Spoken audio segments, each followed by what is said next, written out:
E agora nós vamos começar falando realmente de espiritismo. O que é o espiritismo? Bem, espiritismo, doutrina dos espíritos e doutrina espírita são sinônimos usados para definir um conjunto de informações que nos foram trazidas pelos espíritos e organizadas, codificadas por Allan Kardec em meados dos anos 1850. Por causa disso, Kardec teve um papel tão importante nessa organização das informações, que a gente vai ver mais adiante, que muita gente fala erroneamente, confunde a doutrina dos espíritos com o próprio organizador, chamando erroneamente, atenção, erroneamente, de kardecismo. Kardec sempre deixou muito claro que a doutrina era dos espíritos. Ele não foi nada mais do que um valoroso organizador das informações. Ok? Agora vamos pensar um pouquinho. Quem foi Allan Kardec? Né? Se ele foi tão importante na organização dessas informações, quem é ele? Vamos conhecer um pouquinho sobre Allan Kardec, ok? Bem, o nome dele não é Allan Kardec. Depois a gente vai ver por quê. O nome dele é Hippolyte Léon Denisard Rivail. Ele nasceu na França, numa cidade chamada Lyon, e mais tarde ele se mudou para Paris.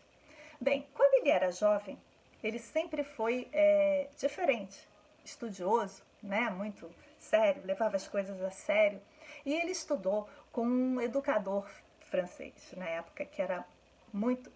Não sei se ele era francês, agora estou na dúvida. Mas ele estudou com um educador muito famoso na época por causa de um método revolucionário, que era Pestalozzi. Então, Pestalozzi, ele ensinava sem aquele rigor da época, botando de castigo, ajoelhando no milho, aquela distância professor-aluno. O Pestalozzi, ele trouxe uma forma diferente de ensinar e, por isso, muito mais eficaz. O Rivail, desde pequeno, estudante, né, no Instituto Pestalozzi, ele se tornou tão bom aluno que quando o Pestalozzi tinha que se ausentar para fazer palestras, viajar, né, não estar ali presente, o Rivail tomava conta do Instituto, ficava responsável.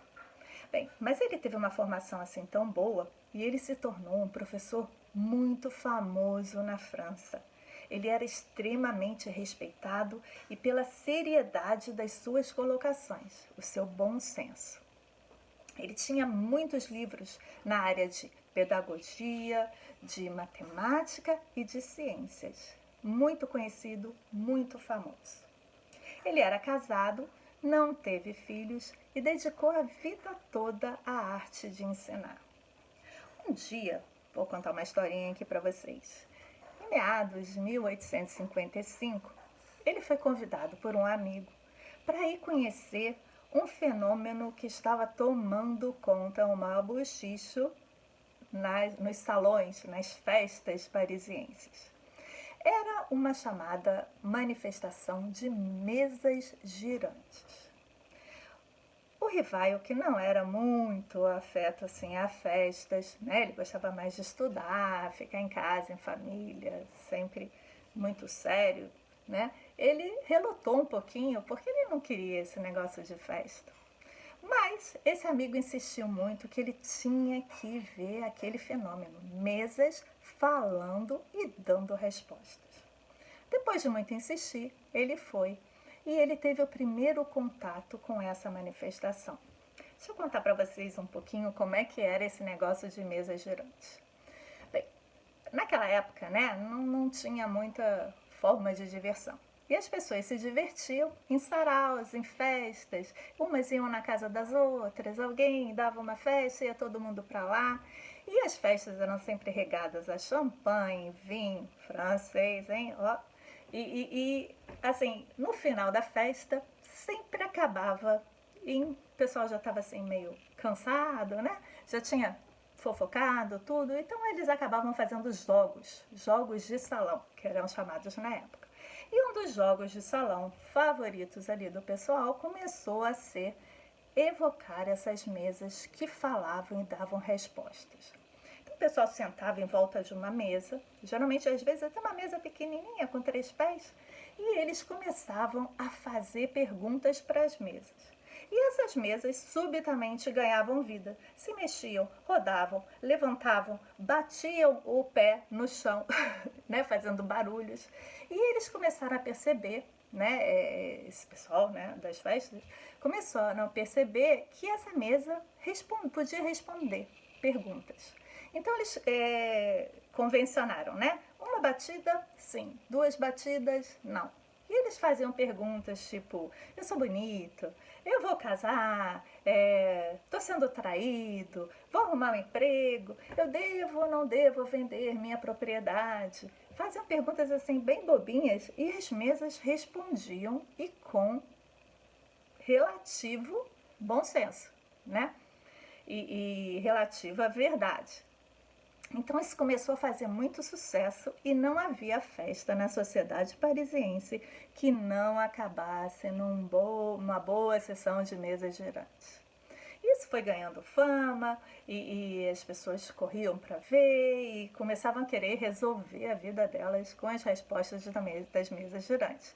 Foram até aperfeiçoando, botavam umas letrinhas assim pelo chão e as mesas, vamos dizer, se movimentavam na direção das letras, escrevendo então palavras e até frases. Devia demorar um pouquinho, mas tudo bem.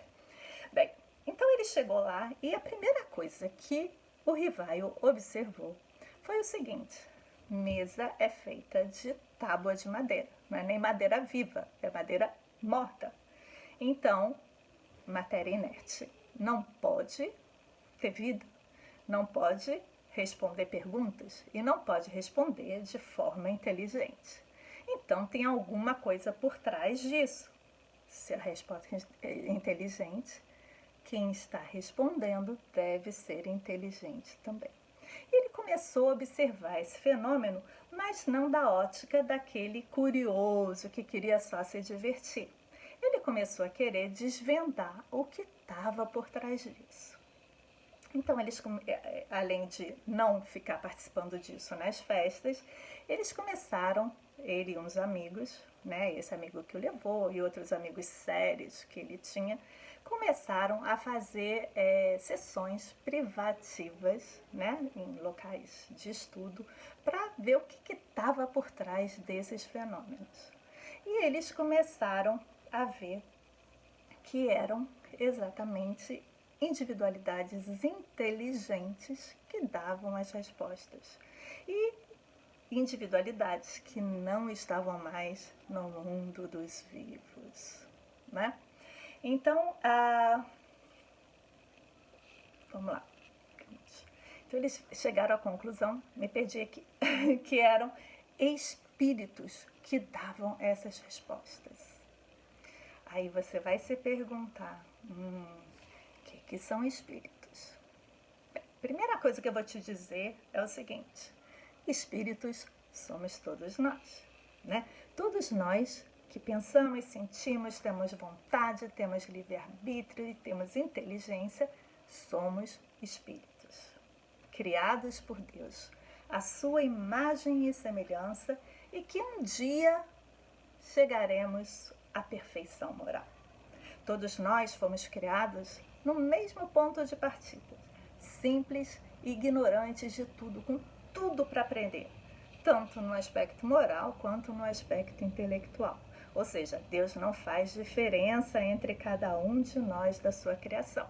Cria todo mundo igual e com o mesmo ponto de chegada, mesmo ponto de partida e mesmo ponto de chegada. E aí, durante a nossa trajetória, cada um faz individualmente, né, faz suas escolhas, a gente chega lá. Uns mais rápido, outros menos rápido. Bem, mas os espíritos com quem Kardec se comunicava, Kardec não, professor Rivaio, ele se comunicava, eram espíritos que não estavam mais com um corpo físico. Eles já tinham passado para o outro lado da vida, ou seja, eram espíritos desencarnados, sem carne. Nós, eu que estou falando com você e você que está me ouvindo, somos espíritos encarnados, espíritos na carne, no corpo de carne. ok? Bem, então, depois, de uma forma didática, né, o Kardec, o professor Rivaio, mais tarde, convencionou até chamar o seguinte: a gente chama espírito aquele que não está mais encarnado na experiência física. E quando a gente está encarnado, nós chamamos alma, tá? Então, euzinha, Dani, tia Dani, sou uma alma, porque nós somos espíritos que temos um corpo físico, nós não somos o nosso corpo. Corpo é como se fosse uma roupa que a gente troca de vez em quando. Mas depois a gente vai falar sobre isso. Bem, os espíritos, eles são o que eles já aprenderam desde a sua criação. Todos nós já aprendemos muitas coisas e somos diferentes porque fizemos escolhas diferentes na nossa vida. Vida imortal, né? Não estou falando dessa existência, estou falando da vida imortal. E depois que a gente passa para o outro lado da vida, a gente continua igualzinho o que era nessa vida. Se a gente já fez algum progresso, já sabe algumas coisas, já caminhamos, tentamos trilhar o caminho do bem, continuamos nessa trajetória. E se a gente ainda ignora o caminho do bem, ainda estamos assim muito parados nas fileiras do mal, né? A gente continua do mesmo jeitinho do lado de lá. Ninguém que morre vira santo de uma hora para outra, tá bom? Então, voltando para Kardec. O professor Rivaio continuou fazendo muitas perguntas aos espíritos e ele começou a anotar, ele e o grupo dele de estudo começaram a anotar essas respostas. Mas, assim, eles não ficaram presos na experiência das mesas girantes o tempo todo, porque eles logo começaram a perceber que existiam maneiras mais fáceis e rápidas de se comunicar, né? Aquele negócio de esperar dar 500 batidinhas para cada letra do alfabeto, você até formar frases e formar textos imensos, olha, ia dar soninho mesmo, né? Então eles começaram a aprimorar os métodos de comunicação. Então, primeiro, o que eles fizeram? Eles usaram, eu nem tenho nada aqui, mas eles usaram umas cestinhas, vai com a mão mesmo, cestinhas emborcadas. Desculpa. Eles botavam a cestinha, né? E colocavam uma cesta de vime, espetavam um lápis nela. E o lápis ficava tocando a mesa, botavam um papel em cima da mesa e a cestinha se movia sozinha e escrevia. Depois disso, eles começaram a fazer, perceberam que algumas pessoas, né, que eram facilitadoras desse processo. O que quer dizer isso? Vamos começar de novo. Quando eles estavam nessas experiências de contato com os espíritos, eles perceberam que tinham pessoas que eram o que eles chamavam de facilitadoras. Ou seja, quando elas estavam presentes, essas experiências aconteciam com muito mais fluidez, com muito mais facilidade.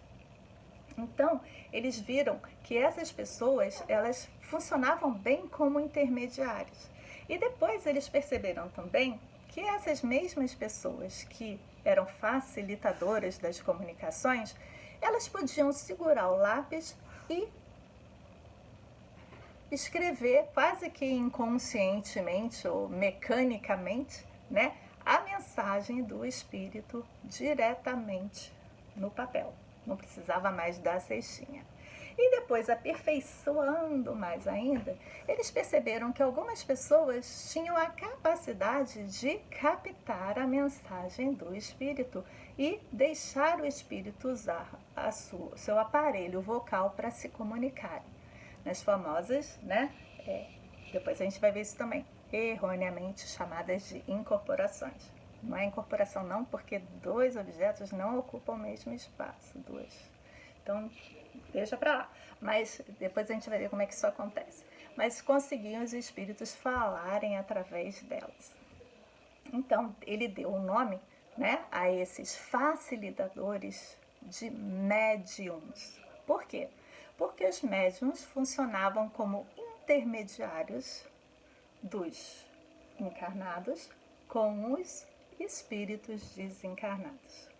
Bem, então médiums são todos aqueles indivíduos que têm a capacidade de intermediar essas comunicações entre os encarnados que têm um corpo físico e os desencarnados que não têm um corpo físico.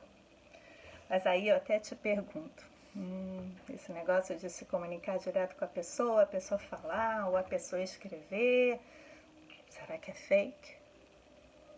Pode ser fake? Sem dúvida, até hoje em dia a gente vê isso também, né? Tem sempre gente de todo tipo que pode fingir e enganar o outro, né? Mas o Kardec também pensou nisso e vamos ver como é, Kardec não, professor Rivaio ainda, porque ele estava pegando as informações, como ele resolveu esse dilema. Bem, primeira coisa, ele usou métodos científicos e uma avaliação criteriosa e muito bom senso. A primeira coisa que ele pensou é o seguinte: primeiro, ele só usava pessoas bem sérias, que ele confiava que não estariam fingindo, né? Ninguém tinha interesse em fingir. E a qualidade de informações era tão diferente que eu acho que ninguém teria imaginação para pensar isso tudo. Bem, então a primeira coisa que ele cuidou foi de escolher bem esses intermediários. Na maioria das vezes, ele escolheu pessoas que eram jovens, né? Muitos assim, 13, 14, 15 anos. Ele escolheu meninas, por quê? Porque naquele tempo as meninas não tinham acesso a estudo igual as tem hoje, né? Naquele tempo, as meninas, elas estudavam literatura, música e artes e trabalhos manuais. E olha lá, né? Então, quando vinha uma ideia nova, diferente, complexa, pelas mãos ou pela boca de uma jovenzinha, ninguém achava que elas estavam inventando. Por quê? Porque elas não teriam como tirar isso daí, né? Mulher ainda não valia muito naquela época, não. Mas vamos lá. Então, além disso, né, dessas médiums serem escolhidas a dedo, naquela época, muitas pessoas sérias também começaram a estudar esse assunto. Não foi só o professor Rivaio, não. Então, começaram a se formar, não só ali em Paris, como em outras cidades da França, outros países da Europa, Estados Unidos, né, e mais tarde até no Brasil também, começaram a se formar grupos sérios para estudar a comunicação com os espíritos. E quando o professor Rivaio soube disso, o que ele fez? Usando o pensamento científico dele, ele pensou o seguinte: eu vou fazer perguntas para os espíritos, a mesma pergunta, e vou enviar por carta. Porque lembra que naquela época não tinha internet, não. Era carta, aquela caneta tinteiro e luz de vela, não era luz elétrica ainda não. Bem, ele mandava essas mesmas perguntas para vários grupos de estudo diferentes. Eles, nas suas reuniões, submetiam essas questões aos espíritos que estavam se comunicando, anotavam a resposta, mandavam de volta para o professor Rivaio e ele, com muito critério, bom senso, né, e pensamento científico, comparava as respostas à mesma pergunta. As respostas que eram concordantes e que faziam sentido, ele mantinha. As que eram mirabolantes ou então que não faziam sentido ou não eram concordantes com as outras, ele descartava. E assim ele foi compilando um monte de respostas a várias perguntas que ele, com seu pensamento filosófico, pedagógico, formulava sobre a vida, sobre assuntos de ciência, assuntos de filosofia, de como viver, assuntos psicológicos, assuntos transcendentais e etc. Ele gastava muito tempo pensando, né? Então foi assim que ele juntou um monte de respostas e, em 18 de abril de 1857, ele publicou um livro com as primeiras informações dadas pelos espíritos. E justamente por terem sido dadas pelos espíritos, ele chamou esse livro de O Livro dos Espíritos. Essa primeira edição do livro O Livro dos Espíritos, ela tinha 501 perguntas feitas por Kardec e Rivaio, e respostas dadas pelos espíritos. Agora, como é que o professor Rivaio virou Allan Kardec? Vou contar para vocês uma fofoquinha. O professor Rivaio era muito famoso e escrevia livros didáticos, né? E ele não queria confundir o trabalho dele como cientista, como pedagogo, como profissional, com esse trabalho de organização das informações dadas pelos espíritos, que ele sempre disse que eram informações dos espíritos. Então ele nunca tomou para si a autoria de nada, né? Ele só era um pensador que formulava questões que os espíritos respondiam. Então ele não queria publicar esse livro com a assinatura dele, como ele era conhecido no meio acadêmico, porque ia confundir a cabeça das pessoas. Muita gente usa isso até hoje, né? Muitos autores famosos, quando eles vão publicar uma coisa de um assunto diferente do que eles estão habituados e no setor em que eles são famosos, eles usam um pseudônimo. Já ouviram falar disso? Então, por exemplo, só um exemplinho. A Agatha Christie, né, que era uma escritora famosa de livros de suspense, de mistério, de assassinatos e detetives, né? Ela, quando queria publicar, ela publicou alguns romances que ela assinou como Mary Westmacott. Era um pseudônimo. Todo mundo sabia que era Agatha Christie, mas para diferenciar o assunto daqueles livros, né? A própria escritora do Harry Potter, né, a J.K. Rowling, ela tem um romance, aliás, muito legal, que eu já li, e que ela assinou com outro nome, que eu agora esqueci também, mas assinou com pseudônimo para que ninguém, quando fosse comprar aquele livro, falasse, opa, mais uma historinha de bruxo. Não, não era, tá bom? Então, para isso que as pessoas usam pseudônimos. E um espírito, uma vez, numa comunicação, falou para o professor Rivaio que ele tinha tido uma experiência física, ou seja, uma encarnação anterior, muito anterior a essa dele como professor Rivaio, como um sacerdote druida. E nessa experiência ele tinha se chamado Allan Kardec. Então ele gostou do nome, soa bem, né? E ele resolveu então assinar todo o trabalho dele da doutrina espírita com esse pseudônimo Allan Kardec. Então, tudo que ele publicou dos espíritos, assinado Allan Kardec. O que ele publicava como professor, assinado Hippolyte Léon Denisard Rivaio. Não tem confusão, tá? Então, este é o Kardec. Ok? Entendido? Então, ele deu assim uma excelente contribuição, né, ao mundo, porque, embora não seja a doutrina de Kardec, é a doutrina dos espíritos, né?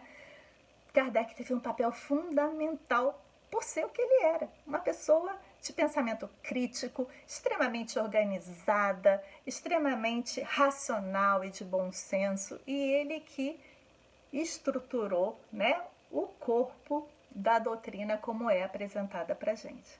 Tanto que o nosso livro principal, que é esse O Livro dos Espíritos, ele é todo de perguntas e respostas. Perguntas de Kardec e resposta dos espíritos. Muito gostoso de ler, muito fácil, muito direto, né? Não tem você não fica procurando a informação, tá ali a pergunta separada tudo por assuntos, por tópicos, mostrando todo esse trabalho importante dele de codificação, de organização da doutrina espírita.